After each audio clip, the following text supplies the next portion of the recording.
আসসালামু আলাইকুম রহমতুল্লাহি বারাকাতু। তো চলে এলাম, সামনেই রমজান মাস আসছে, সেই উপলক্ষে তোমাদের জন্য ছোলা ভুনা এবং পেঁয়াজির রেসিপি নিয়ে। তো রেসিপিটা যদি ভালো লাগে তবে অবশ্যই লাইক সাবস্ক্রাইব করে দিও। আর এরকম নিত্য নতুন রান্না পেতে আমাদের চ্যানেলটি অবশ্যই সাবস্ক্রাইব করো আর পাশে থেকো। তো কেমন লাগলো, একটা ভিডিও দেখে শিখে কেমন লাগলো তোমরা অবশ্যই জানিও, একদম ভুলো না কিন্তু।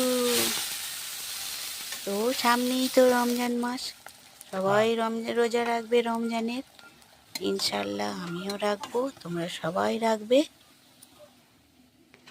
আজকের মতো এতটাই, তোমরা সবাই ভালো থেকো। আল্লাহ হাফেজ।